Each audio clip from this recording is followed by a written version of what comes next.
نحمده ونستعينه ونستغفره ونؤمن به ونتوكل عليه ونعوذ بالله من شرور أنفسنا ومن سيئات أعمالنا من يهده الله فلا مضل له ومن يضلله فلا هادي له وأشهد أن لا إله إلا الله وحده لا شريك له وأشهد أن سيدنا ومولانا وحبيبنا وشفيعنا محمد عبده ورسوله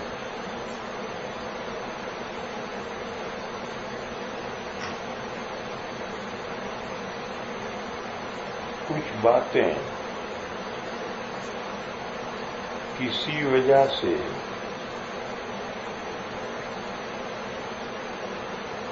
غلط طریقے پر چل پڑتی، ان پر اگر تنبیہ نہ کی جائے تو وہ اسی طرح سے غلط طریقے پر چلتی رہتی. اس لیے وقتاً فوقتاً ضروری ہوتا ہے کہ لوگوں کو ان غلطیوں کی طرف متوجہ کیا جائے کہ دیکھو بھئی یہ بات صحیح نہیں، تو لوگ اپنی اصلاح کریں گے. اسی طرح کی ایک بات، جب جمعہ کا خطبہ دینے کے لیے امام منبر پر آ کر بیٹھتا ہے تو اس کے سامنے ایک اذان ہوتی ہے، دوسری اذان ہے.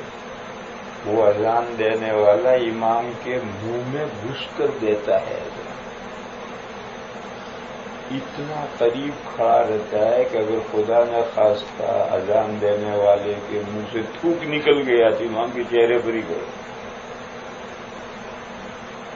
اور اس کو یہ سمجھتے ہیں لوگ کہ گویا مسنون سنت طریقہ، مسنون طریقہ یہی ہے. یہ غلط، یہ غلطی لوگوں میں کیوں چل پڑی معلوم نہیں. کوئی وجہ ہوئی ہوگی جس کی وجہ سے غلطی چلی ہے، یہ صحیح نہیں. کتابوں میں مسئلہ یہ لکھا ہوا ہے کہ جمعہ کی دوسری اذان بین یدی امام دی جائے، امام کے سامنے دی جائے. کتابوں میں ان لفظوں سے یہ مسئلہ لکھا ہوا. اب امام کے سامنے کا مطلب لوگوں نے اپنی غلط فہمی سے سمجھ لیا کہ امام کے منہ میں منہ ڈال کر دی جائے.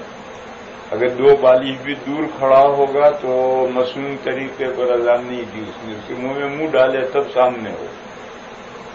سامنے کا یہ مطلب نہیں ہے. اس کی تفصیل یہ ہے کہ شروع میں دو ہی اذانیں تھیں. جب نبی پاک صلی اللہ تعالی علیہ وسلم خطبہ دینے کے لیے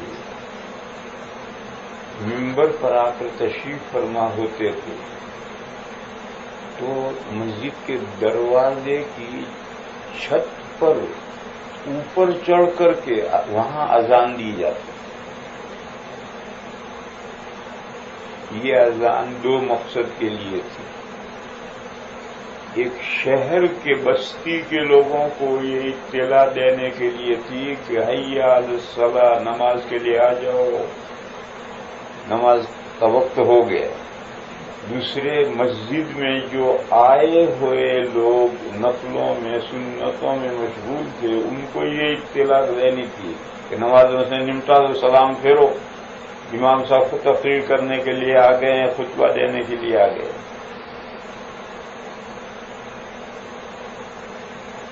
اس وقت کوئی اکا دکا پیچھے رہ جاتا ہے،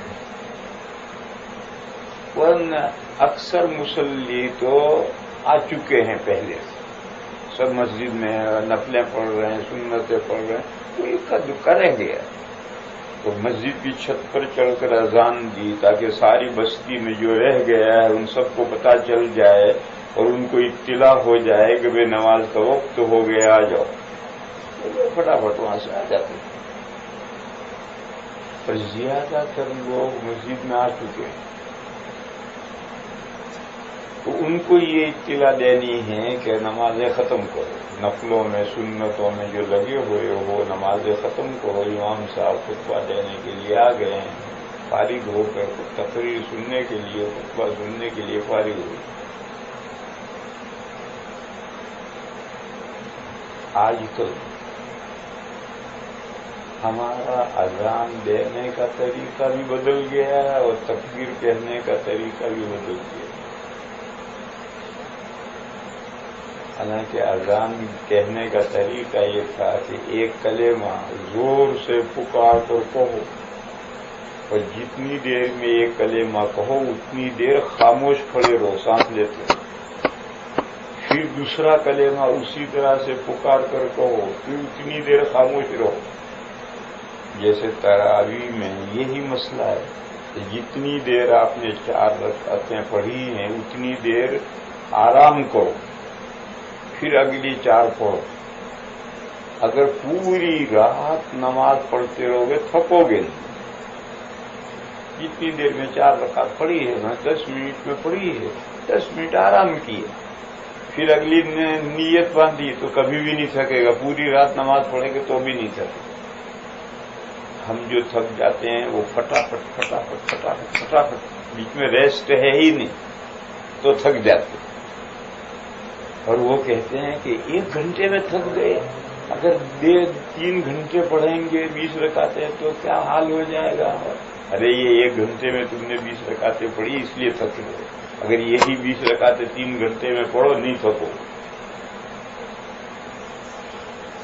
جیسے یہ ہماری تراویحیں فٹافٹ فٹافٹ شروع ہو گئی، ایسے ہی اذانیں اور اقامتیں بھی فٹافٹ فٹافٹ شروع ہو گئی۔ ورنہ اذان دینے کا جو طریقہ ہے وہ اتنا وقت ہے کہ پورا ایک کلمہ پوری طاقت سے پوری توانائی سے ادا کرو، جتنی دیر یہ کہا اتنی دیر خاموش ہو۔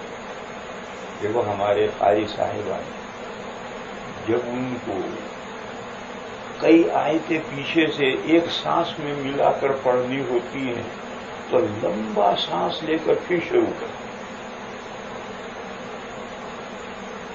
قاری باسط بھی یہی کرتے تھے، ہمارے قاری صاحب بھی یہی کرتے ہیں، 3-4 آیتیں انہوں نے الگ الگ سانس میں پڑھ لی۔ اب ان کا ارادہ ہے کہ 4 آیتیں ایک سانس میں پڑھنی ہے تو 4تھی آیت پڑھ کر خاموش ہو کر لمبا سانس لے لیں گے، اتنے پھر شروع کریں گے اور 4 آیتیں ایک سانس لے لیں گے۔ اب فٹافٹ پڑھیں گے تو لمبا نہیں پڑھ سکتے۔ ایسے ہی اگر آپ ایک کلمہ کہہ کر خاموش ہوئے اور فٹ سے دوسرا کلمہ شروع کر دیا، وہ خاموش ہوئے، فٹ سے تیسرا شروع کر دیا، آپ پورا لمبا بلند آواز سے نہیں کہہ سکتے۔ تو آج کل لاؤڈ اسپیکر آ گئے اس لیے کوئی مسئلہ ہی نہیں رہا۔ لیکن اگر لاؤڈ اسپیکر نہیں ہے اور بستی میں ایک ہی مسجد ہے اور ساری بستی میں آواز پہنچانی ہے تو وہ اسی طریقے پر لمبے سانس سے زور سے کہو، پھر اتنی دیر سانس لو جتنی دیر میں یہ کلمہ کہا ہے، پھر دوسری مرتبہ دوسرا کلمہ کہو تو آواز پہنچے۔ اسی طرح سے ہمارا تکبیر کہنے کا طریقہ بھی غلط ہو گیا۔ حضرت ابن عمر رضی اللہ تعالی عنہما فرماتے ہیں کہ میں بقیع قبرستان کے پاس جو جانوروں کی مارکیٹ تھی میں وہاں مارکیٹ میں ہوتا تھا۔ حضرت ابن عمر اونٹوں کا کاروبار کرتے تھے، اونٹ خرید کر لاتے تھے، بیچتے تھے۔ تو مسجد نبوی سے قریب میں بقیع قبرستان ہے، بقیع قبرستان وہیں وہاں سے ہٹا نہیں، وہاں جانوروں کا مارکیٹ لگتا تھا اور اس مارکیٹ میں کاروبار حضرت ابن عمر کرتے تھے۔ وہ فرماتے ہیں کہ میں مارکیٹ میں ہوتا تھا اور مسجد میں اقامہ شروع ہوتا تو میں مارکیٹ میں سے چل کر اقامہ ختم ہونے سے پہلے صف میں آ کر کھڑا ہو جاتا۔ آج کل وہ جگہ وہیں ہے جہاں حضور کی مسجد ہے، وہ تو ہے حضور کے زمانے کی مسجد. پھر اس کے بعد میں کم سے کم 5-7 منٹ تک چلو گے تب دروازے سے باہر نکلو گے. پھر دروازے سے باہر نکلنے کے بعد 5-7 منٹ تک چلو گے تب بقی سڑک سے پار کر کے بقی قبرستان آئے. وہاں مارکیٹ لگا ہے جانوروں کا. وہاں سے ایک آدمی تھا، اقامہ شروع ہونے کے بعد ایک تو اقامہ کی آواز وہاں تک پہنچ رہی ہے، اور اقامہ شروع ہونے کے بعد وہاں سے ایک آدمی چلتا ہے اور اقامہ ختم ہونے سے پہلے صف میں آ کر کھڑا ہو جائے. اور ہمارا آج کل اقامہ کہنے کا طریقہ یہ ہے کہ وہاں روڈ پر گاڑی پارک کی اور اقامہ شروع ہو گیا تو وہاں سے یہاں آتے آتے اقامہ پورا ہو جائے. اب جب یہ صورتحال ہوئی تو پہلے اقامہ شروع ہونے کے بعد لوگ کھڑے ہوتے تھے، صفیں درست کر لیتے تھے. جب اقامہ ختم ہوتا تھا تو امام ایک نظر ڈال لیتا تھا، کسی کو کوئی ہدایت دینی ہوتی دیتا تھا اور نماز شروع ہو جاتی. اب اقامہ ختم ہونے کے بعد سب درست نہیں ہو سکتی، اتنی تیزی سے اقامہ ہوتا ہے کہ سب درست ہو ہی نہیں سکتی.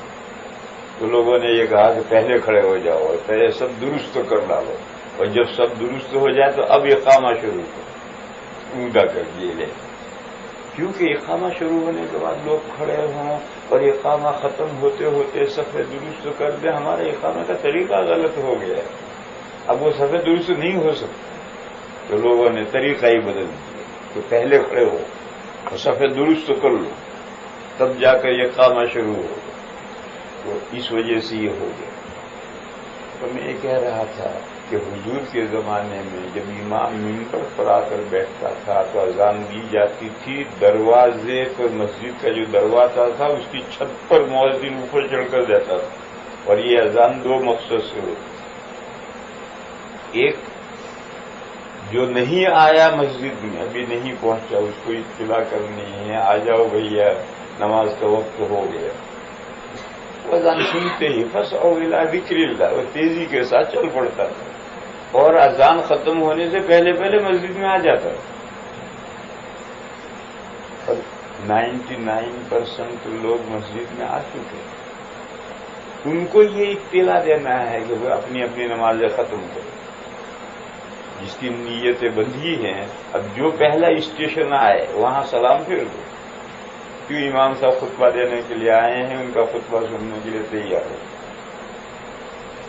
یہ نبی پاک صلی اللہ تعالی علیہ وسلم کے پورے زمانے میں ایسا ہی ہوتا ہے.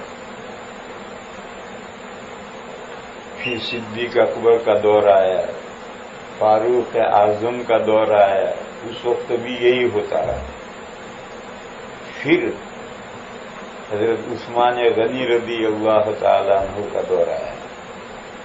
4 خلفاء میں سب سے لمبا زمانہ خلافت حضرت عثمان کا. حضرت ابو بکر 2 سال خلیفہ رہے، حضرت عمر 10 سال خلیفہ رہے، حضرت علی 5 سال خلیفہ رہے اور حضرت عثمان 12 سال خلیفہ رہے. سب سے لمبا زمانہ حضرت عثمان رضی اللہ تعالیٰ عنہ نے پایا. ان کے زمانے میں صورتحال چینج ہوئی. کیوں؟ اب جو دن آگے بڑھیں گے کہ معاشرے میں صحابہ کم ہوں گے اور تابعین کی تعداد بڑھتی چلی جائے گی. جو نئے نئے مسلمان ہوئے ہیں جنہوں نے حضور کو نہیں دیکھا، صحابہ کو دیکھا ہے، تابعین ہیں، ان کی تعداد بڑھتی چلی گئی. پھر فتوحات تیزی کے ساتھ ہو رہی تھی. ایران، روم، ادھر مصر سب فتح ہوا تھا. تو وہاں کے مسلمان مدینہ کی برکتیں حاصل کرنے کے لیے ہجرت کر کر کے مدینہ آ کر بستے تھے. تو مدینہ کا پاپولیشن بڑھتی چلی جا رہی. پہلے جو چھوٹا مدینہ تھا وہ نہیں رہا، اب اس کی پاپولیشن آبادی بڑھتی چلی جا رہی. اور جو دینی جذبہ ہے وہ دن بدن گھٹتا چلا جا رہا. حضور کے زمانے میں سب صحابہ تھے، اذان سے پہلے ہی جمعہ کے لیے مسجد میں آ جاتے تھے. اب وہ بات نہیں رہی. اب وہ دینی جذبہ بھی کم ہو رہا ہے. تو مدینہ بڑھتا چلا جا رہا ہے، لوگوں کا دینی جذبہ کم ہوتا جا رہا ہے۔ حضرت عثمان رضی اللہ تعالی عنہ نے دیکھا کہ اذان ہو گئی، وہیں چھت پر اذان ہو گئی۔ حضرت اذان ختم ہونے کے بعد حضرت نے خطبہ شروع کیا، خطبہ ہو رہا اور لوگ آ رہے ہیں، خطبہ ہو رہا لوگ آ رہے ہیں، خطبہ ختم ہونے تک لوگ آتے رہتے۔ جب یہ صورتحال ہوئی تو حضرت عثمان غنی رضی اللہ تعالی عنہ نے صحابہ سے مشورہ کہ یہ جو حالات میں تبدیلی آئی ہے اس پر کیسے قابو پائے۔ تو صحابہ کے مشورے سے یہ طے ہوا کہ حضور پاک صلی اللہ تعالی علیہ وسلم کے زمانے سے جو ایک اذان دو مقصدوں کے لیے دی جاتی تھی، ان دونوں مقصدوں کو الگ الگ کر دیا جائے اور ہر مقصد کے لیے الگ اذان کر دی۔ یہ صحابہ کے مشورے سے طے کیا۔ چنانچہ پہلا مقصد بستی میں جو لوگ مسجد میں نہیں آئے ان کو یہ اطلاع دینے کہ نماز کا وقت ہو گیا، نماز کے لیے آ جاؤ، اس کے لیے اذان الگ کر دی گئی۔ اور اب تک تو مسجد کے دروازے کی چھت پر دی جاتی تھی، اب شہر بڑا ہو گیا، یہ دروازے کی چھت پر کافی نہیں ہے، تو مسجد کے قریب میں ایک کسی کا کوئی بڑا اونچا مکان تھا، اور یا کہ کوئی پتھر کی بہت بڑی چٹان تھی، اس کا نام تھا۔ مؤذن اس پر چٹان پر چڑھ کر اوپر چڑھ کر کے اذان دیتا تھا۔ مسجد کی دروازے کی چھت سے پہلی اذان دور ہٹا دی، بجائے دروازے کی چھت پر دینے کے زورا مقام پر چڑھ کر اوپر سے اذان دیتا تھا مؤذن، تاکہ ساری بستی میں لوگوں کو پتہ چل جائے کہ اذان پہنچ جائے۔ پھر اس اذان کے فار ایگزامپل 10 منٹ کے بعد میں حضرت عثمان خطبہ دینے کے لیے ممبر پر تشریف لاتے، تو اب دوسری اذان دی جاتی تھی دوسرے مقصد کی۔ دوسرا مقصد کیا تھا؟ حاضرین کو یہ اطلاع دینا کہ بھئی امام صاحب آ گئے ہیں تقریر کرنے کے لیے، خطبہ دینے کے لیے، اب آپ لوگ اپنی نمازیں نمٹائیں۔ تو اب حاضرین کو جب یہ اطلاع کرنی ہے تو اب چھت پر دینے کی کوئی ضرورت نہیں رہی، تو دوسری اذان مسجد کے اندر لے لی گئی، کیونکہ یہ دوسری اذان مسجد کے اندر جو لوگ ہیں ان کو اطلاع کرنے کے لیے، شہر کے لوگوں کو اطلاع کرنے کے لیے تو اذان الگ کر دی، اور وہ اور اونچی کر دی زورا پر۔ تو اب مسئلہ یہ ہو گیا کہ اب یہ جو اذان ہے اس کو اب دروازے کی چھت پر دینے کی ضرورت نہیں ہے، یہ مسجد میں دی جائے۔ مسجد میں کہاں دی جائے؟ مسجد میں امام کے دائیں طرف بھی دی جا سکتی، امام کے بائیں طرف بھی، یعنی مسجد تو چوکور ہے، ادھر بھی دائیں طرف دے دو، بائیں طرف دے دو، امام کے پیچھے دے دو۔ امام کے پیچھے کیسے دیں گے؟ ارے مدینہ میں امام کے آگے بھی نماز پڑھتے ہیں، تو جب امام کے آگے نماز پڑھتے ہیں تو اذان کیوں نہیں دے سکتے؟ وہاں تو سب چلتا ہے، یہ تفریح کی بات، یہ تفریح کی بات ہے، یا آگے دو۔ تو مسئلہ یہ لکھا کہ دائیں سائڈ پر، بائیں سائڈ پر اذان دینے کے بجائے امام کے سامنے دو۔ دائیں سائڈ پر اذان دو گے تو ہو سکتا بائیں سائڈ تک آواز نہ پہنچے، بائیں سائڈ تک اذان دو گے تو ہو سکتا ہے دائیں سائڈ تک نہ پہنچے۔ اور امام کے سامنے، ممبر مسجد کے بیچ میں ہوتا ہے، امام اس پر بیٹھا ہے، تو امام کے سامنے دو گے تو مسجد کے اندر بیچ میں دے رہے ہو، تو دائیں بائیں سب جگہ، پیچھے دائیں بائیں آگے سب جگہ آواز یکساں پہنچ جائے۔ یوں مسئلہ لکھا گیا بین یدیہ۔ دیکھو اب تو ہر 1.5 اینٹ کی مسجد میں جمعہ ہوتا ہے، اب تو ہر 1.5 اینچ کی مسجد میں جمعہ ہوتا ہے۔ کیوں؟ ریگولر نمازی تھوڑے ہیں، 8 کے نمازی بہت ہیں۔ ریگولر 5 نمازوں پڑھنے والے مسلمان تھوڑے سے رہ گئے، اور 8ویں دن نماز پڑھنے والے بہت ہو گئے. کون سی مسجد میں ان کو جمع کریں گے جمعہ پڑھنے کے لیے؟ تو صحیح 8 کے نمازی بھی آئیں گے.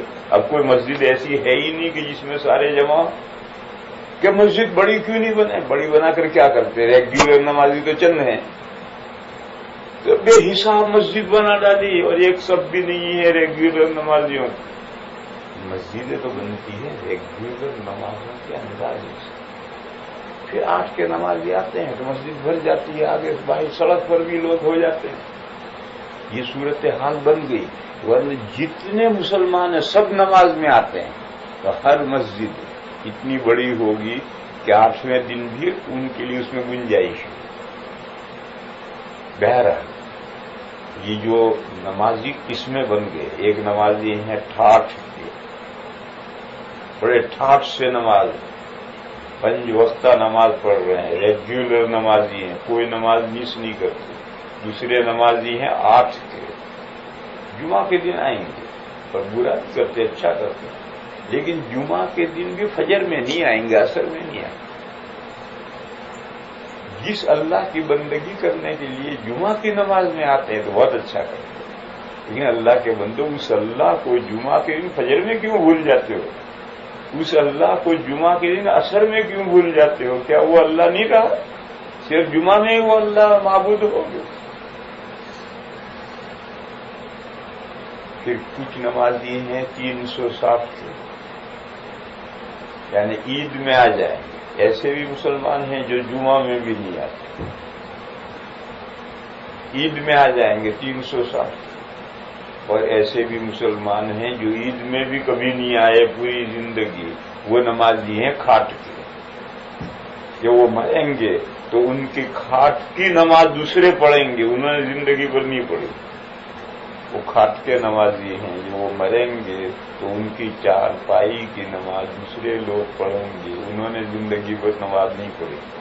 یہ جو نمازیوں کی یہ 4 قسمیں اب بن گئی تو طرح طرح کے مسائل بن گئے.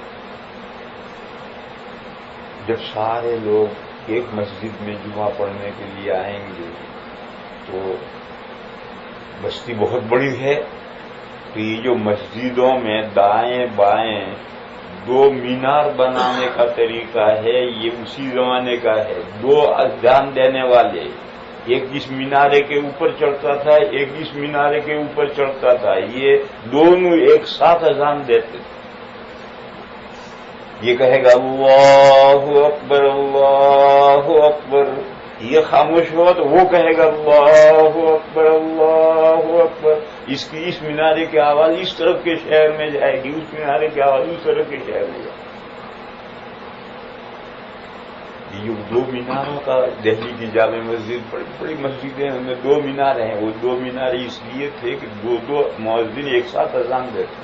شہر بڑا ہو گیا ہے، ایک کی اذان نہیں پہنچتی، بلکہ عرب ممالک میں 3 4 مینارے ہوتے تھے اور 3 4 آدمی چڑھتے تھے الگ الگ میناروں پر، وہ اذانیں دیتے تھے.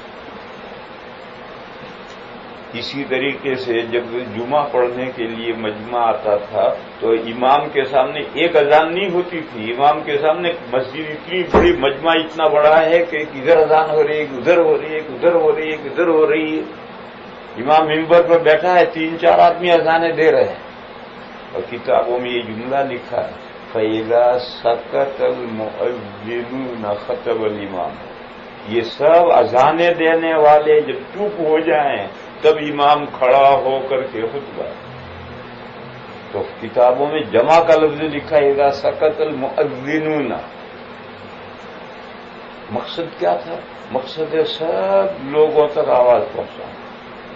ہمارے دیوبند میں جو جامع مسجد ہے، یہ یہاں کے حضرات ہیں، انہوں نے اس کو دیکھا ہوگا تو یاد بھی ہوگا. ممبر سے 4 صفحے برآمد دالان آتا ہے، پھر 4 صفحے، پھر دالان آتا ہے، پھر 4 صفحے. اب کورڈ ایریا ختم، مسقف حصہ ختم ہوا اور اتنا ہی صحن ہے آگے. تو جب امام منبر پر آتا تھا تو صفوں میں سے کورڈ ایریے کی جو آخری صف ہے وہاں مؤذن کھڑے ہو کر کے اذان دیتا ہے اب بھی. کیوں؟ اندر اتنی مسجد ہے اور پیچھے صحن اتنا بڑا ہے. اگر امام کے منہ میں گھس کر اذان دے گا تو پیچھے صحن میں کہیں آواز ہی نہیں پہنچے. اب تو لاؤڈ اسپیکر آ گیا، اب تو مسائل ہی بدل گئے.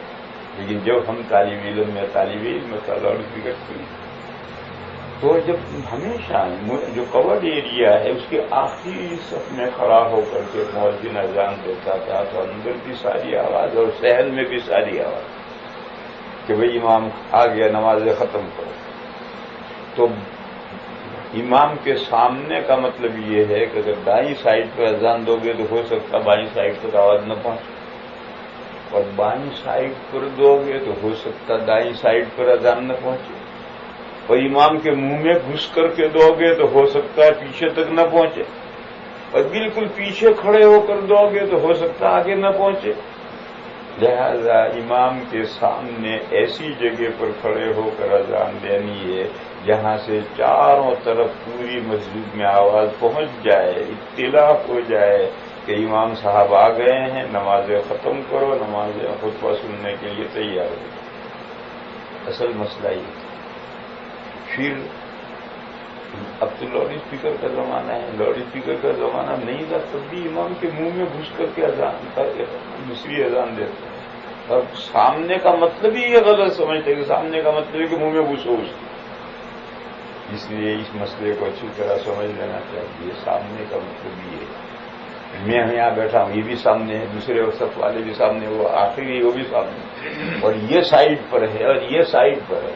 تو سائڈ سے اذانیں نہ دی جائیں، ہو سکتا پوری مسجد میں اذان نہ پہنچے. امام کے سامنے سے دی جائیں تو وہ سینٹر ہو، وہاں سے آگے پیچھے دائیں بائیں ساری آوازیں پہنچیں. تو یہ آج ایک مسئلہ پیش آیا تھا، جمعہ میں گئے تھے تو جو اذان دینے والا ہے وہ امام کے منہ سے لگ کر کھڑا ہوا، تو میں نے اس سے درخواست کی بھئی یہ یہاں پہلی صف میں کھڑا ہو اور یہاں سے دے. امام کے سامنے ہونے کا یہ مطلب نہیں ہے کہ اس کے منہ میں گھسے. ایک لمبی حدیث ہے، رمضان کی آمد پر رسول اللہ صلی اللہ علیہ وسلم کا خطبہ مانے تقریر، ابھی رمضان شروع نہیں ہوا، ایک دو دن باقی ہیں اور حضور نے خطبہ دیا.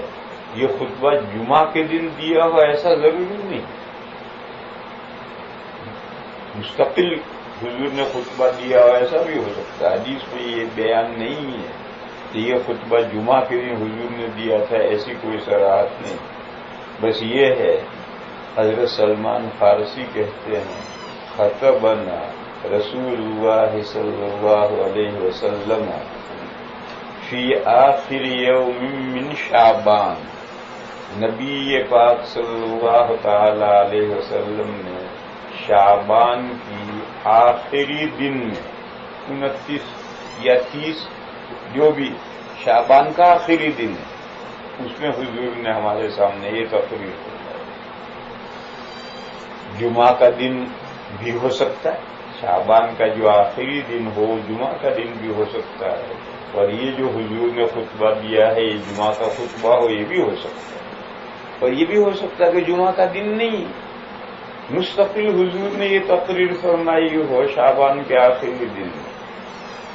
کیا تقریر فرمائی؟ یا ایھا الناس قد اذلکم شہر عظیم. اے لوگو،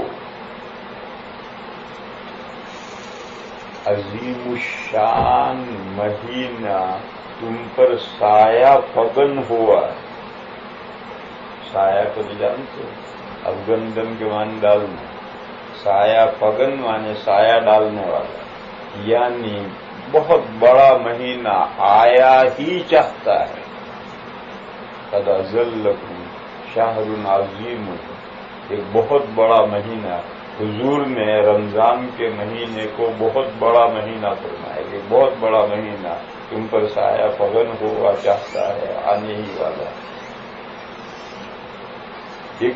ایک فضیلت شہر عظیم کہ رمضان کا مہینہ بہت بڑا مہینہ ہے، حضور کا اس مہینے کو بڑا فرمانا، ایک فضیلت تو رمضان کی یہ ہوئی۔ شہر مبارک، بابرکت مہینہ، مبارک فرما کر دوسری اہمیت رمضان کی حضور نے یہ بتائی کہ یہ بڑا برکت والا مہینہ۔ تیسری بات فرمائی شہر فیہ لیلۃ خیر من الف شہر، یہ ایک ایسا مہینہ ہے جس مہینے میں ایک ایسی رات ہے جو 1000 مہینوں سے اچھی ہے، بہتر ہے۔ وہ رات اس مہینے میں کون سی رات ہے معلوم ہے؟ مہینے کی 29 یا 30 راتوں میں سے ہر رات پاسبل ہے کہ وہ شب قدر ہو۔ جب ہر رات ہے تو پورا مہینہ ہی برکت والا ہوگا۔ جب مہینے کی ہر رات شب قدر ہو سکتی ہے تو پورا مہینے میں اہمیت پیدا ہوگی نہیں ہوئی۔ اگر یہ 27ویں رات تو مہینے کی اہمیت کچھ بھی نہیں، بس 27ویں رات کی اہمیت ہوگی۔ لیکن جب وہ رات معلوم نہیں ہے اور رمضان کی 29 اور 30 راتوں میں سے کوئی بھی رات ہو سکتی ہے تو پورے رمضان کی اہمیت پیدا ہوگی۔ پہلی فضیلت کیا تھی؟ شہر عظیم۔ دوسری فضیلت کیا ہے؟ شہر مبارک۔ تیسری فضیلت کیا ہے؟ فیہ لیلۃ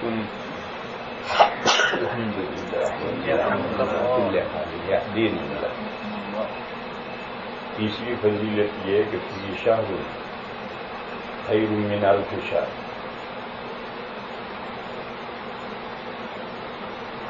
جعل اللہ صیامہ فریضۃ، بنایا اللہ نے اس کے روزوں کو کمپلسری۔ یہ رمضان کے مہینے کی ایک اور فضیلت ہے۔ بقیہ 11 مہینے ان کے روزے کمپلسری کیوں نہیں کیے؟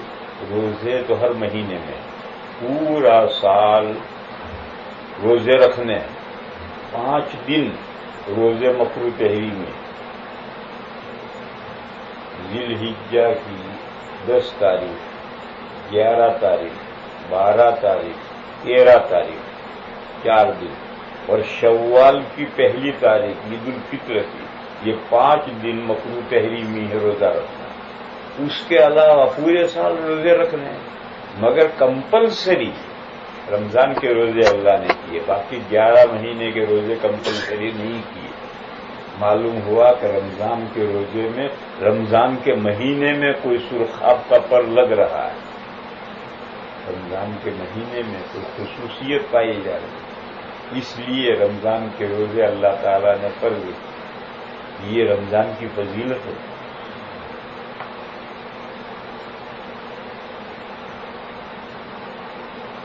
وقیام لیلہ تطوعا، اور رمضان کی راتوں میں سونے سے پہلے نفلیں پڑھنا، اس کو لگژری عبادت بنائی، تطوع نفلی عبادت بنائی، لگژری عبادت بنائی، اختیاری عبادت بنائی۔ ایک حدیث ہے ابن ابی کی کتاب الکامل، اس میں تمام ضعیف راویوں کے تذکرے اور ہر راوی کے حالات میں 1-2 حدیثیں لکھے گا تو یہ اس کی ضعیف حدیث ہے۔ اس کامل ابن ابی میں ایک راوی کے حالات میں حدیث روایت کی، نبی پاک صلی اللہ تعالی علیہ وسلم نے فرمایا کہ جعل اللہ صیام رمضان فریضۃ وسننت قیامہ، اس طرح کے الفاظ کتابوں میں نقل ہو کر یہ حدیث آتی ہے کہ حضور نے فرمایا کہ رمضان کے روزے تو اللہ نے فرض کیے اور تراویح میں نے مسنون کی، یہ اس لفظوں کے معنی ہے رمضان کی تراوی، رمضان کے مہینے میں تراوی میں نے مسنون اور روزے اللہ نے فرض کی. یہ روایت ابن عدی کے الکامل میں ہے اور ضعیف روایت. لیکن یہ روایت تو بخاری مسلم کی ہے نہ، یہ بخاری مسلم کی نہیں ہے. رواہ البیہقی فی شعب الایمان. یہ تو روایت اعلیٰ درجے کی صحیح ہے.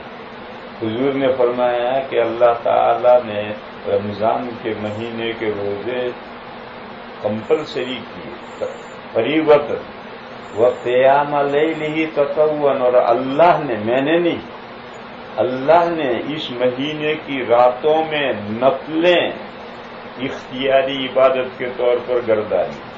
تطوع مانے نفلی عبادت. تو جب اللہ تعالی نے اس مہینے کی راتوں میں نفل نمازیں، نفل عبادتیں، تطوع اختیاری لگزری طور پر اللہ نے رکھی ہیں، تو حضور پڑھیں گے نہیں پڑھیں گے؟ امت پڑھے گی نہیں پڑھے گی؟ حضور ہمیشہ پڑھتے. اور سنن بیہقی میں روایت ہے جو سند کے اعتبار سے ضعیف ہے، لیکن ضعیف سے کوئی فرق نہیں پڑتا. صحیح اور ضعیف میں ٹکراؤ ہو تو ضعیف کو نہیں لیں گے، صحیح کو لیں گے. لیکن اگر ضعیف ہی ہے تو چاروں ائمہ اسے لیتے ہیں. سنن بیہقی میں روایت ہے کہ رمضان میں نبی پاک صلی اللہ تعالی علیہ وسلم سونے سے پہلے 20 نفلیں پڑھتے تھے، پھر حضور سوتے. پھر وطر تو حضور تہجد کے بعد پڑھتے، رات کے پچھلے حصے میں اٹھ کر تہجد پڑھ کر پھر وطر پڑھتے. لیکن سونے سے پہلے 20 نفلیں پڑھ کر رمضان کی راتوں میں حضور سوتے. یہ روایت سنن بیہقی میں ہے اور ضعیف. دوسری روایت بھی ہے سنن بیہقی میں ہے کہ 2 دن 2 راتیں یا 3 راتیں جو نبی پاک صلی اللہ تعالی علیہ وسلم نے اپنے چٹائیوں کے کمرے سے نکل کر محراب میں کھڑے ہو کر جماعت سے جو نفلیں پڑھائی ہیں 2 راتیں یا 3 راتیں، وہ 20 رکعتیں پڑھائی تھیں. 2 روایتیں الگ الگ. ایک حضور ہر رات رمضان کی راتوں میں سونے سے پہلے 20 نفلیں پڑھ کر پھر سوتے، یہ روایت الگ ہے. اور ایک 2 یا 3 راتیں جو حضور نے چٹائیوں کے کمرے سے نکل کر نفلیں جماعت کے ساتھ پڑھائی ہیں تو وہ 20 رکعتیں پڑھائی تھیں. وہ روایت بھی ضعیف ہے، یہ روایت بھی ضعیف ہے. لیکن ضعیف ہونے سے کوئی فرق نہیں پڑتا. یہ تو غیر مقلدین کا خیال ہے کہ ضعیف روایت یعنی گھڑی ہوئی روایت موضوع گھڑی ہوئی روایت، اور ضعیف یعنی کمزور روایت ہم تول. جیسے موضوع سے مسئلہ ثابت نہیں ہو سکتا ہے، ضعیف سے بھی مسئلہ ثابت نہیں ہو سکتا. یہ غیر مقلدین کا غلط خیال ہے. چاروں ائمہ کہتے ہیں کہ موضوع تو حدیثی نہیں ہے، وہ تو لوگوں نے گھڑی ہے. لیکن جو ضعیف حدیث ہے تو حدیث ضعیف نہیں ہے، اس کی سند ضعیف ہے. صحیح اور ضعیف حدیث نہیں ہوتی. صحیح اور ضعیف تو سند ہوتی ہے. 5 آدمیوں کے واسطے سے وہ حدیث ہم تک پہنچی. ان واسطوں میں سے اگر کوئی بھی واسطہ کمزور ہے تو حدیث ضعیف ہوتی ہے. حدیث ضعیف نہیں ہوتی ہے، واسطے بیچ میں یہ کمزور ہوتی ہے. بس اگر ایک حدیث صحیح ہے اور اس کے خلاف ضعیف ہے تو ضعیف نہیں لیں گے، حدیث صحیح ہے. لیکن اگر کسی مسئلے میں ضعیف ہی حدیث ہے تو وہ حدیث ہے، ضعیف تو راوی ہے. اس لیے اس حدیث کو چاروں ائمہ لیتے ہیں. تو چاروں ائمہ نے یہ روایتیں لی. لیکن نبی پاک صلی اللہ تعالی علیہ وسلم کے زمانے میں اس نماز کی تنظیم نہیں ہوئی تھی.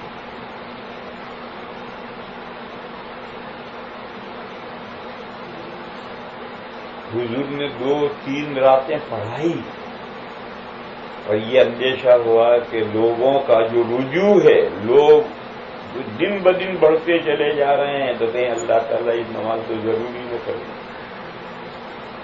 اگر ایسا ہو گیا تو لوگوں کے لیے نبھانا مشکل ہو جائے. اس لیے حضور 2 راتوں کے بعد یا 3 راتوں کے بعد تشریف نہیں لائے، حضور نے نہیں پڑھائی. لیکن جب حضور کا زمانہ گزر گیا تو حضرت ابو بکر کا زمانہ شروع ہوا، وہ 2 سال کا زمانہ، وہ بڑا سخت زمانہ ہے، اندر باہر بڑے فتنے شروع ہوئے تھے، تو وہ فتنوں کی سرکوبی ہی میں حضرت ابو بکر لگے رہے اور ملت کا کوئی نظام نہ بنا سکے۔ پھر حضرت عمر کا زمانہ ہے، حضرت عمر کا زمانہ 10 سال کا ہے۔ شروع کے 6 سال میں ایک ساتھ اس زمانے کے 2 سپر پاوروں سے ٹکر چل رہی تھی، روم سے اور ایران سے۔ اس وقت سر کھجانے کی فرصت نہیں تھی مسلمانوں کو اور حضرت عمر کو۔ پھر جب ایران اور روم کی طاقتیں ٹوٹی، ایران تو بالکل لیا ختم ہو گئی، حکومت ختم، اور روم ختم نہیں ہوا، وہ نارتھ کی طرف پیچھے ہٹتا چلا گیا، اور قسطنطنیہ سے ورے جتنے ملک تھے وہ سارے مسلمانوں نے، صحابہ نے فتح کر لیے، اور آگے صحابہ نہیں بڑھ سکے، اس لیے کہ آگے اتنا ٹھنڈا علاقہ تھا کہ صحابہ اس سے برداشت نہیں کر سکتے۔ اب تو آرٹیفیشل لائف ہو گئی ہے، آپ لوگ یہاں رہتے ہیں، ٹھنڈے علاقے میں رہتے ہیں، لیکن اس وقت صحابہ جو گرم ملک کے رہنے والے تھے وہ آگے نہیں بڑھ سکے، آگے ٹھنڈا علاقہ۔ قسطنطنیہ بھی ٹھنڈا علاقہ، وہاں بھی برف پڑتی، تو صحابہ اتنا دور رک گئے، تو فتوحات وہاں رکی۔ اور ایران کا تو جو ختم ہے، ختم کے بعد پاکستان شروع ہوتا ہے، وہاں آگے ٹھنڈا علاقہ نہیں آتا، اس لیے وہ تو آخر تک فتح ہوتا چلا گیا۔ لیکن روم جو ہے آخر تک فتح صحابہ نے نہیں کیا، آگے وہ پیچھے ہٹ گئے، اور پیچھے ٹھنڈا علاقہ تھا، برفانی، اور صحابہ گرم ملک کے رہنے والے تھے، آگے نہیں بڑھ سکتے۔ جب 6 سال میں یہ دونوں سپر پاور ٹوٹے اور سکون ہوا حضرت عمر کو، تو حضرت عمر نے اپنی خلافت کے آخری 4 سالوں میں ملک کی تنظیم اور ملت کی تنظیم سے تعلق رکھنے والے بہت سے کام کیے۔ انہی کاموں میں سے یہ تراویح کا نظام بنایا ہے، تو پوری ملت کا ایک انتظام منظم کر دیا۔ اگر حضرت عمر یہ نظام نہ بناتے تو آج شاید 1000 میں سے 1 بندہ رمضان کی راتوں میں نفلیں پڑھتے، 999 نہیں پڑھتے۔ اور حضرت عمر نے نظام بنایا تو اللہ کا کرم یہ ہے کہ 11 مہینے جو نفلیں نہیں پڑھتے، فرض بھی نہیں پڑھتے، وہ رمضان میں تراویح پڑھنے کی لیے آ جاتے ہیں، اور آدھے مسلمان نفلیں پڑھتے ہیں۔ یہ حضرت عمر نے تنظیم کی۔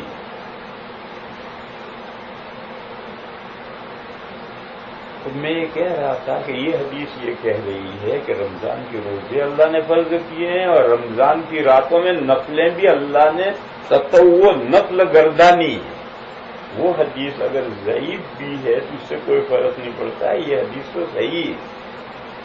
بہرحال رمضان کا رات اور دن کو اللہ نے عبادتوں میں مشغول کر دیا، دن کو روزے میں مشغول کر دیا، رات کو نفلوں میں مشغول کر دیا۔ یہ رمضان کی فضیلت، جو برکت والا دن آتا ہے اس میں لوگ جت جاتے ہیں کام میں، عبادتوں میں، ایک لمحہ ضائع نہیں کرتے۔ بڑے دن اور بڑی راتیں آتی ہیں تو جو عبادت گزار بندے ہیں وہ جت جاتے ہیں، اور جو نوجوان ہیں وہ ہو ہا کرتے رہتے ہیں، رات بھر جاگتے ہیں، لیکن عبادت کرنے والے بندے جو اللہ کے نیک بندے ہوتے ہیں جت جائیں گے۔ تو رمضان کے مہینے کے دن کو بھی اللہ نے عبادتوں میں مشغول کر دیا، رات کو بھی اللہ نے عبادتوں میں مشغول کر دیا۔ یہ رمضان کی فضیلت ہے کہ یہ اہم مہینہ ہے، اس مہینے میں جت جاؤ عبادتوں میں، دن میں بھی اور رات میں بھی۔ تو 4 فضیلتیں ہیں۔ رمضان شہر عظیم، بہت بڑا مہینہ۔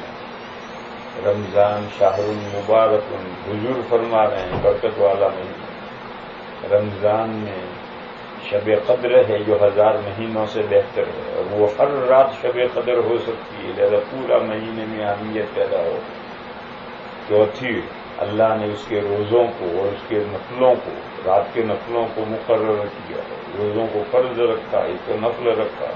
معلوم ہوا کہ یہ اہم دن ہے، اس کا کوئی وقت خالی چھوڑا ہی نہیں۔ انسانی ضرورتیں الگ ہیں، آپ کو سونے کا تقاضا سو جاؤ، کھانے کا تقاضا ہے کھاؤ، تھک گئے ہو، ریسٹ کا تقاضا ریسٹ کرو، لیکن وقت ضائع مت کرو۔ انسان کے پاس ایک بہت بڑا عیب ہے انسانوں میں، وہ عیب یہ ہے کہ وہ اپنی سب سے قیمتی چیز ضائع کرتا رہتا ہے، اس کو اس کی کچھ اہمیت ہی نہیں معلوم۔ انسان کے پاس قیمتی چیز کیا ہے؟ وقت، ٹائم۔ عربی کا جملہ ہے الوقت اثمن من الذهب، جو ٹائم ہے یہ گولڈ سے زیادہ قیمت رکھتا ہے، لیکن انسان کے نزدیک اس کی کوئی حیثیت نہیں۔ اور جتنا 11 مہینے ہم وقت ضائع کرتے ہیں اس سے زیادہ رمضان میں ہم وقت ضائع کرتے ہیں۔ لہذا میرے بھائیوں، وقت ضائع مت کرو، کھاؤ پیو سو۔ میرے شیخ حضرت مولانا شیخ الحدیث حضرت مولانا محمد زکریا صاحب قدس سرہ اپنے مریدین کے ساتھ اعتکاف کرتے تھے سہارنپور، ہم بھی جاتے تھے، میں نے 8 سال ان کے ساتھ اعتکاف کیا۔ وہ بار بار مجلس میں فرمایا کرتے کہ یہ جو تصوف میں 3 چیزوں کی تقلیل ہے وہ اب ختم۔ تصوف ہے قلت طعام، قلت منام اور قلت کلام۔ کم کھانا کھاؤ، بزرگ بننا ہے، رمضان کی بات نہیں۔ جو پیروں کے ساتھ مریدین منسلک رہتے ہیں، سالکین ہوتے ہیں، بزرگ بننے کے لیے ریاضتیں کرتے ہیں، ان کے لیے یہ 3 ریاضتیں ہیں: کم کھاؤ، کم سو اور کم باتیں کرو۔ یہ 3 کم۔ تو حضرت شیخ فرمایا کرتے تھے کہ یہ 2 کم ختم۔ اب غذائیں کمزور ہو گئی، طاقت غذاؤں میں نہیں رہی، اگر غذائیں کم کرو گے کمزور ہو جاؤ۔ شیخ فرمایا کرتے غذائیں سب آرٹیفیشل غذائیں تیار ہو گئی، کھاد انجیکشن کی بنیاد پر غذائیں بن گئی، اتنا بڑا کدو ہے اور طاقت کچھ بھی نہیں۔ لہذا جو قلت طعام تھی وہ ختم۔ اب کھانا کم مت کرو، پورا پیٹ بھر کر کھانا کھاؤ۔ یہ کس سے کہتے تھے؟ حضرت کے ساتھ جو اعتکاف میں بیٹھے ہوئے تھے ان سے کہتے تھے کھانا کم مت کرو، پیٹ بھر کے کھاؤ، اگر کھانا کم کرو گے کمزور ہو جاؤ گے۔ اور فرماتے تھے کہ سونا بھی کم مت کرو، پیٹ بھر کر جتنا جی سونے کو چاہے پورا سو۔ کیوں؟ دیکھو، جو بھی جسمانی طور پر ناقواں کمزور ہوگا اس کو نیند زیادہ ہے۔ دیکھو، بچہ پیدا ہوتا ہے تو بہت سوتا ہے، 20 گھنٹے سوتا ہے، 4 گھنٹے ہی بیدار ہے، کیوں؟ کمزور ہے۔ تو جوں جوں بچے میں طاقت پیدا ہوتی جائے گی اس کا سونا کم ہوتا چلا جائے گا، اور بچہ شریر ہو گیا اور پھرتیلا، کودنا پھاندنا، تو ماں زبردستی ڈانٹ کر سلائے گی، ورنہ وہ سوئے گا نہیں، بھاگے گا، کودے گا، کھیلے گا۔ دلیل ہے کہ بدن کمزور ہے تو نیند زیادہ ہے۔ بچے کا بدن کمزور جب تک ہے نیند زیادہ ہے، جس بدن قوی ہوتا ہے نیند کم ہوتا ہے۔ بڑھاپے میں پھر ایسا ہی ہوتا ہے، وَمَن نُعَمِّرْهُ نُنَكِّسْهُ فِي الْخَلْقِ، جس کو ہم زیادہ عمر دے دیتے ہیں تو اسے پلٹا دیتے ہیں بچپن کی طرف، چنانچہ بہت بوڑھا ہو جائے گا، وہ بھی 24 گھنٹے میں 20 گھنٹے سوئے گا، بیٹھا بیٹھا بھی سوئے گا، 4 گھنٹے مشکل سے بیدار رہے گا، کیوں؟ بدن کمزور ہو گیا تو نیند غلط ہے۔ بہرحال یہ قاعدہ مان لو، جسم کمزور ہوگا تو نیند زیادہ ہے۔ جب یہ قاعدہ ہے تو وہ جو سالکین کے لیے تھا قلت منام، کم سو، حضرت فرماتے ہیں کم مت سو، اب طاقتیں غذائیں کمزور پڑ گئی، جسموں میں طاقتیں نہیں رہی، لہذا پورا سو ورنہ بیمار پڑو گے۔ تو سونے میں کمی کرو گے تو بیمار پڑو گے، کیوں؟ جسم میں، جوانوں کے جسموں میں بھی طاقتیں کم ہوگی، طاقتیں کم ہوگی تو نیند پوری چاہیے۔ لیکن حضرت فرماتے تھے کہ یہ 2 جگہ پر سے جو ہم نے کم نکال دی ہے، وہ دونوں لگاؤ تیسرے کے ساتھ، کم کم کم کلام، اس لیے کہ فضول باتیں کرنے کی اتنی زیادتی ہو گئی ہے کہ کوئی حساب نہیں۔ لہذا پہلے جو ذات ہے باتیں کم کرو، اب نہیں، باتیں کم کم کم کرو۔ وہ دو جگہ سے جو کم نکالا ہے، نکال دیا ہے، ہٹا دیا، وہ یہاں لگاؤ۔ اس زمانے میں جو سب سے بڑی آفت ہے وہ باتیں کرنے، اور باتیں کرنے کے لیے پہلے تو سامنے کوئی آدمی چاہیے، اس سے باتیں کرے۔ اب آدمی نہیں چاہیے، بیٹھا بیٹھا موبائل پر ہی گھنٹوں باتیں کر رہا ہے، کسی سے معلوم نہیں کس سے کر رہا ہے، اور کوئی بیکار باتیں ہو رہی ہے، چل رہا پیسہ بھی برباد کر رہا ہے اور ٹائم بھی برباد کر رہا ہے۔ تو حضرت شیخ قدس سرہ یہ فرمایا کرتے، معلوم ہوا کہ اس مہینے میں کھاؤ جتنا تمہارا جی چاہے، سو جتنا تمہارا جی چاہے، لیکن وقت ضائع مت کرو۔ ٹائم سونے سے گولڈ سے زیادہ قیمتی ہے، اور اس زمانے میں سب سے بڑی بیماری یہ وقت ضائع کرنا۔ لہذا وقت کے ضیاع سے بچو۔ اس مہینے کو جس کی یہ اہمیت بیان کی جا رہی ہے، اس مہینے کو وصول کرو، اور وصول کرنے کی شکل یہی ہے کہ باتیں کم کرو، باتوں سے بچو۔ اگر کچھ بھی نہیں کرو گے، عبادت نہیں کرو گے تو گناہ سے بچ جاؤ۔ تو 4 فضیلتیں یہ ہوئی، 5ویں فضیلت،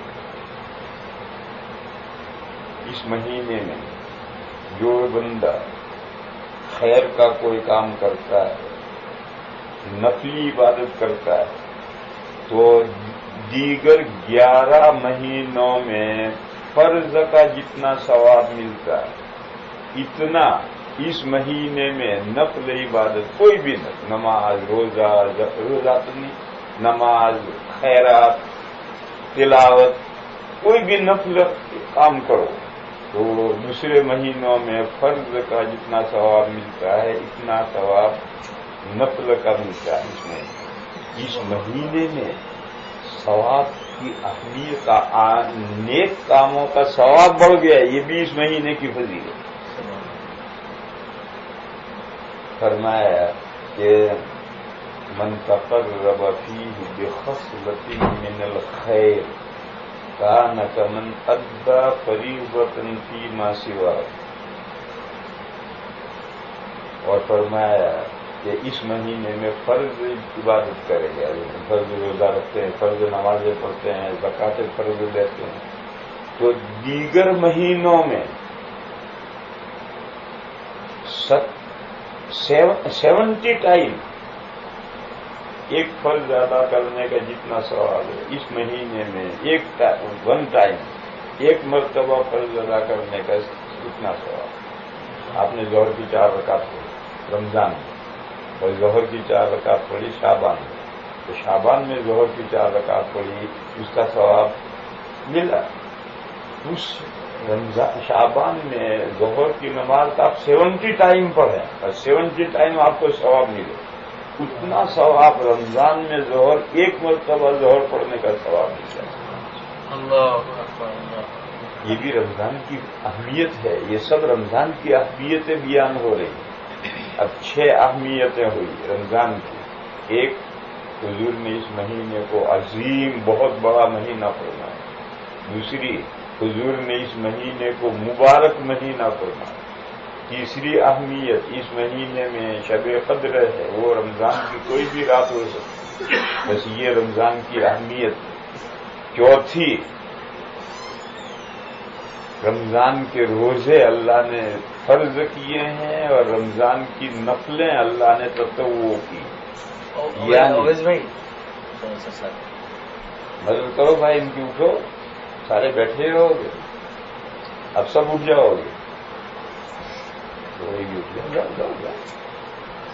دو 4 برتن ہیں، 18 آدمی اس کو لینے کے لیے اٹھے ہیں۔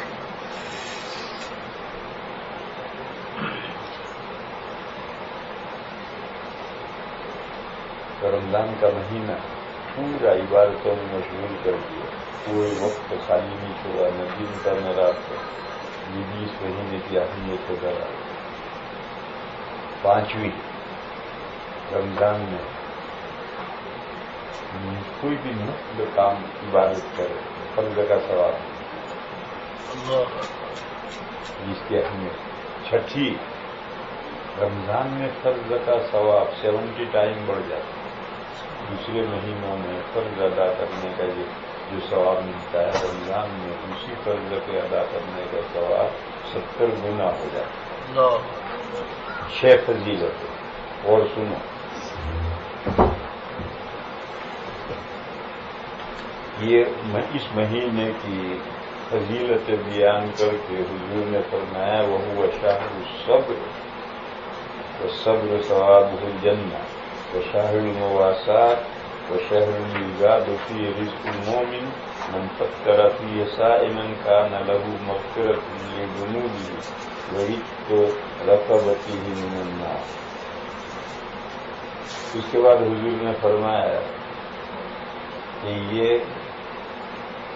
صبر یعنی سہنا، صبر کے معنی ہے سہنا، برداشت کرنا۔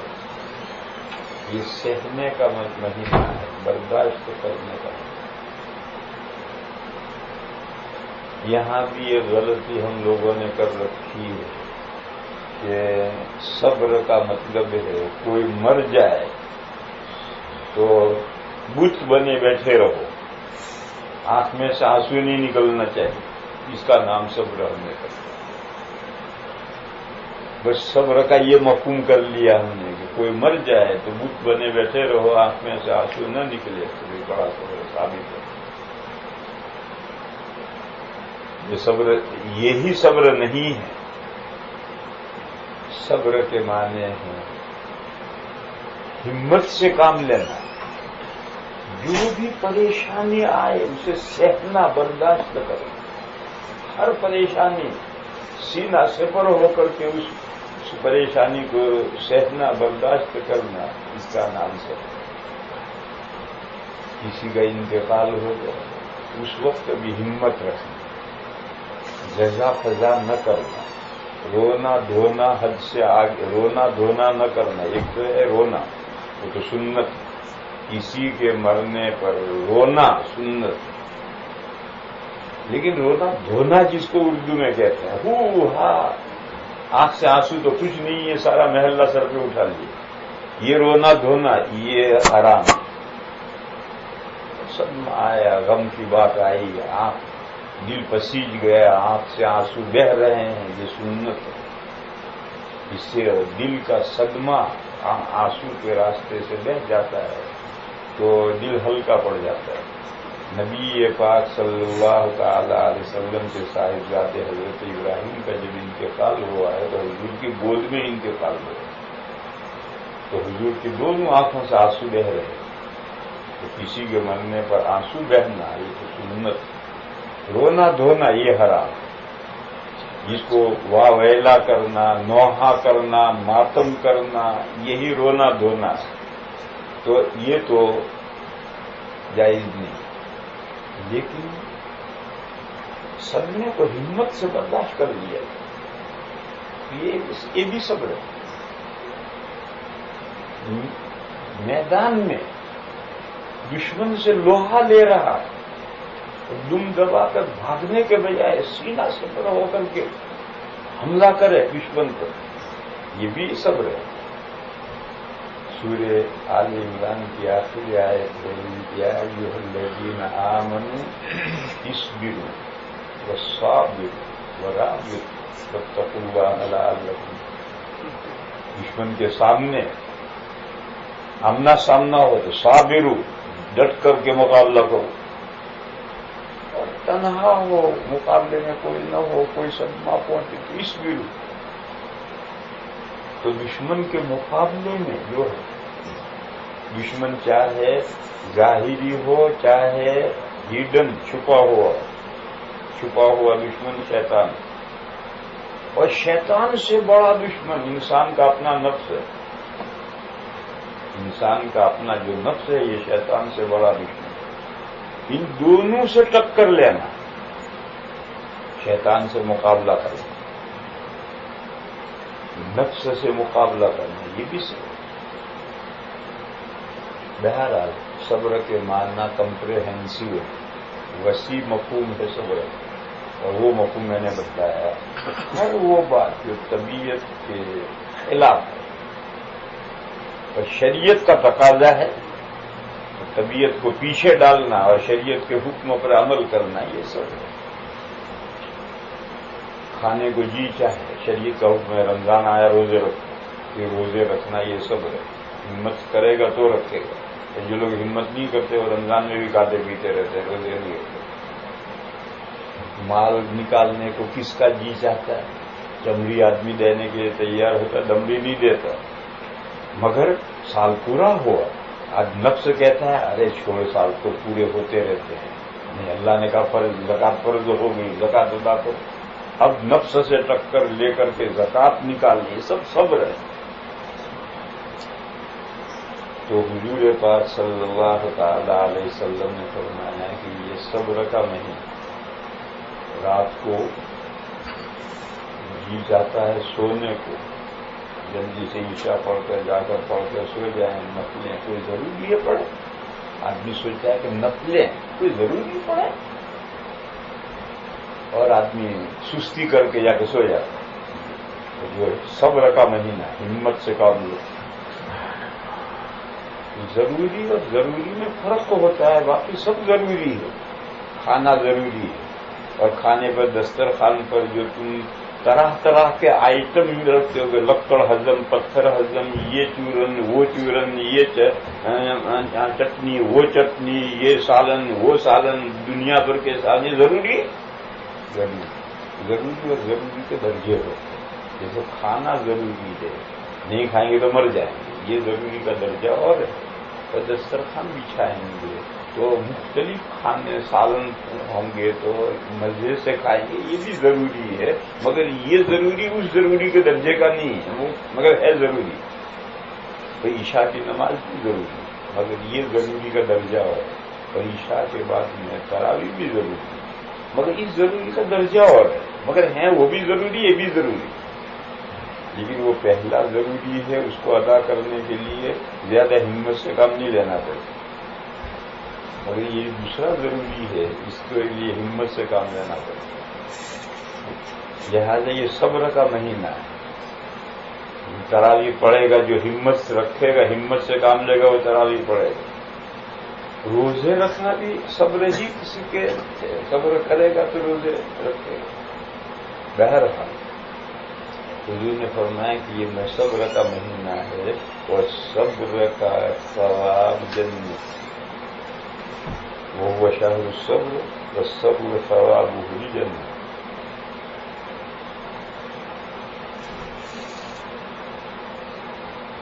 قرآن کریم میں وبشر الصابرین الذین اذا اصابتهم مصیبۃ قالوا انا للہ وانا الیہ راجعون اولئک علیہم صلوات من ربہم ورحمہ واولئک هم المہتدون. کہا جو صبر کرنے والے ہیں ان کو خوشخبری سنا. خوشخبری کیا سنائی؟ کہ تمہیں اللہ کی طرف سے صلوات، درودیں پہنچیں گی. صلوات من ربہم، اور اللہ کی طرف سے رحمت پہنچے. اولئک علیہم صلوات من ربہم ورحمہ. اور تیسری چیز کیا ہے؟ ہدایت، مآب ہوگے.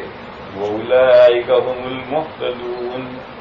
حضرت فاروق اعظم رضی اللہ تعالی عنہ نے فرمایا، بخاری شریف میں روایت، نعم الادلان و نعم العلاوہ. کہا دیکھو یہ دونوں سائڈ کی بوجھ کتنے شاندار ہیں، اور اوپر جو پوٹلی باندھ کر رکھی ہے وہ کتنی شاندار ہے.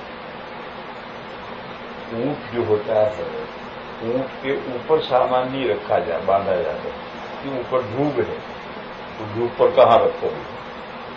تو اونٹ پر دائیں اور بائیں سامان ہوتا ہے بالکل برابر، اگر ایک طرف کم ایک طرف زیادہ جھکے گا تو عدلان مانے برابر کے دو بورے اونٹ کے اوپر، ایک ادھر باندھا ہے ایک ادھر باندھا ہے. یہ دو نعم العدلان اس آیت میں دو عدلیں ہیں بڑے شاندار. اولئک علیہم صلوات من ربہم، ایک عدل تو یہ ورحمت ورحمت من ربہم، رحمت من ربہم بھی وہی صلوات من ربہم ہوا، دونوں ایک جیسے عدلان ہیں. حضرت عمر نے فرمایا نعم العدلان، کتنے شاندار دو بورے ہیں. اونٹ کے اوپر جو دائیں بائیں دو بورے باندھے جاتے ہیں، اس آیت میں دو بورے ہیں، کتنے شاندار بورے ہیں. پھر کبھی ایسا ہوتا ہے کہ بورے بھر گئے، بورے تو برابر چاہیے، 2 من ادھر ہے تو 2 من ادھر، بھر گئے بورے بھر گئے اور دھڑی 2 دھڑی بچ گیا اناج، تو اس کی پوٹلی باندھ کر کے وہ اوپر دونوں بوروں کے بیچ میں رکھتے ہیں. اس کو کہتے ہیں علاوہ. جیسے پرانے زمانے میں عورتیں جب کنویں پر پانی پڑنے جاتی تھی تو بڑا مٹکا اور چھوٹا گھڑا لے کر جاتی تھی، گھڑے سے نکال کر مٹکا بھرتی تھی، پھر آخر میں گھڑا بھی بھر لیتی تھی، پھر مٹکا اٹھا کر اس کے اوپر گھڑا رکھتی تھی. اسی طریقے پر اگر یہ اونٹ پر سامان لادا اور بچ گیا کہاں رکھے تو پوٹلی باندھ کر اوپر رکھ دیتے تھے، اس کو علاوہ کہتے. تو حضرت عمر نے فرمایا علاوہ بھی بڑا شاندار ہے، نعم العدلان و نعم العلاوہ. علاوہ کیا ہے؟ وَأُولَئِكَ هُمُ الْمُهْتَدُونَ، جو صبر سے کام لیتے ہیں ان کو ہدایت معاب بن جاتے ہیں، ہدایت راہ راست پر وہ پڑ جاتے ہیں. تو بہرحال حضور نے فرمایا کہ یہ صبر کا مہینہ ہے اور صبر کا ثواب جنت. کہیں بھی صبر ہو، نماز میں صبر ہو، روزے میں صبر ہو، خیرات میں صبر ہو، زکوٰۃ میں صبر ہو، تلاوت میں صبر ہو، کسی کے مرنے پر صبر ہو، کوئی چیز مال گم ہو گیا اس پر صبر ہو، مال جل گیا اس پر صبر ہو، گاڑی خراب ہو گئی، بتی بجھ گئی، جہاں بھی مصیبت آئی جہاں بھی صبر کرو گے صبر کا ثواب جنت.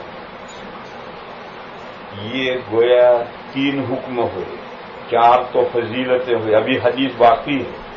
4 تو رمضان کی فضیلتیں ہوئی اور 3 احکام آئے. پہلی فضیلت حضور نے اس مہینے کو عظیم فرمایا کہ بڑا. دوسری فضیلت حضور نے اس مہینے کو مبارک فرمایا ہے کہ بڑا برکت والا مہینہ. تیسری فضیلت اس مہینے میں شب قدر ہے جو 1000 مہینوں سے بہتر ہے، اور وہ رمضان کی ہر رات شب قدر ہو سکتی ہے، یہ اس کی فضیلت. اور چوتھی فضیلت یہ ہے کہ اس مہینے میں کوئی ایک سیکنڈ بھی اللہ نے خالی نہیں چھوڑا. دن میں روزے فرض کیے کمپلسری، رات میں نفلیں لیگزری، دن میں بھی لگے رہو رات میں بھی لگے رہو، جت جاؤ مہینے میں. یہ اس لیے کہ قیمتی مہینہ ہے، وقت سونے سے زیادہ قیمتی ہے. اگر ہاتھ سے وقت ضائع کر دیا اور نکل گیا تمہارا نقصان ہو. پھر اس کے بعد میں 3 حکم کی. ایک تو ایک اس مہینے میں زیادہ سے زیادہ نفل عبادت ہے. دوسرے مہینوں میں فرض کا جو ثواب ہے وہ نفل کا اس مہینے میں ثواب ہے، خوب نفل اللہ جو توفیق دے نفل عبادت ہے. دوسرا یہ کہا کہ فرائض کا خصوصی اہتمام کرو. دوسرے مہینوں میں 70 ٹائم ایک فرض 70 ٹائم پڑھنے پر جتنا ثواب ملتا ہے، رمضان میں وہ فرض 1 مرتبہ کرنے پر اتنا ثواب ہے.